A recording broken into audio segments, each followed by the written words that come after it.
খুব সহজ পদ্ধতিতে আজ আপনাদের দেখাবো পুডিং, যেটা আমি 2টা কলা এবং 1 প্যাকেট লেক্সাস বিস্কিট আছে সেটা দিয়ে আমি পুডিংটা করেছি। আপনারা চাইলে অন্য বিস্কিটও দিতে পারেন। তো প্রথমে আমি এখানে ক্যারামেলটা তৈরি করে নিচ্ছি। তো আমি এখানে 3 চামচ চিনি আর 2 চামচ পানি দিয়েছিলাম, আর এখানে ক্যারামেলটা তৈরি হচ্ছে। তো আমি যেখানে সেট করব এই ক্যারামেলটা তৈরি করে সেখানে সেই বাটিটাতে আমি ক্যারামেলটা ঢেলে দেব, ঢেলে ঠান্ডা করতে দেব। তো আমি এখানে A to Z সম্পূর্ণ ভিডিওটাই আপনাদের সাথে শেয়ার করব, কোনো স্কিপ করব না। তো পুরো ভিডিওটা দেখবেন। আর খুব সহজে আমি পুডিংটা তৈরি করে ফেলেছি। আর এখানে আমি 3টা ডিম নেব, 3টা ডিম, আর এখানে আমি পরিমাণ মতো চিনি দিব, যে যেমন মিষ্টি খায় আর কি। তো 3টা ডিমে আমি প্রায় আধা কাপের মতো চিনি দিয়েছি পুডিংয়ে। এখানে আমি ডিমটা গুলিয়ে নিচ্ছি চিনির সাথে, চিনি যেন একদম মিলে যায়। আর এই যে বিস্কিটের গুঁড়াটাও দিয়ে দিচ্ছি। তারপরে দিয়ে দেব কলা, 2টা কলা আমি ম্যাশ করে রেখেছিলাম। তো কলাটাও এটার সাথে আমি দিয়ে দেব, দিয়ে ভালো করে একসাথে মিক্স করে নিব।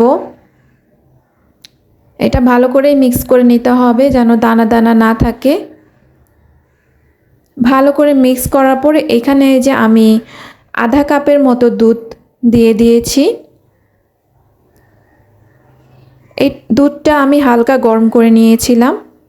তো এখানে আমি ভ্যানিলা এসেন্স দিয়ে দিচ্ছি অল্প একটু, যেন ডিমের গন্ধটা না আসে।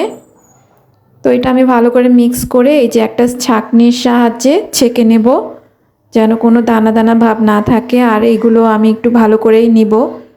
আর এই যে ক্যারামেলটা আমার সেট হয়ে গিয়েছে, এখানে আমি ঢেলে দেব মিশ্রণটা। আর এই যে আমি এই পাত্রটা আমি একটু গরম করে নিয়েছিলাম, তো এখানে আমি দিয়েছি। আর এখানে আমার একটা ভুল হয়েছে, সেটা হচ্ছে যে আমি বাটিটা ঢেকে দেই নাই, যার কারণে এখানে আমার পানি পড়েছিল। তো আমি পরে আবার বাটিটা ঢেকে দিয়েছিলাম। তো আমার পুডিংটা সেট হয়ে গিয়েছে সুন্দর মতো।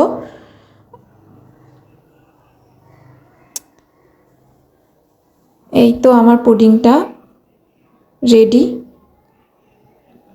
আর এই পুডিংটা আমার বাচ্চারা খুবই মজা করে খায়। আর সুন্দর একটা স্মেল আসতেছিল, সেটা হচ্ছে কলার একটা সুন্দর গন্ধ আসতেছিল, যেটা খুবই মজা লাগছে। এই পুডিংটা খেয়ে আপনারাও বানাতে পারেন বিস্কিট আর কলা দিয়ে এই সুন্দর পুডিং, 3টা ডিম।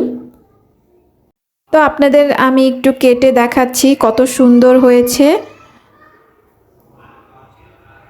আর আমার এই ভিডিওটা যদি ভালো লাগে অবশ্যই লাইক, কমেন্ট, শেয়ার করবেন। তো সবাইকে অসংখ্য ধন্যবাদ, ভালো থাকবেন, আল্লাহ হাফেজ।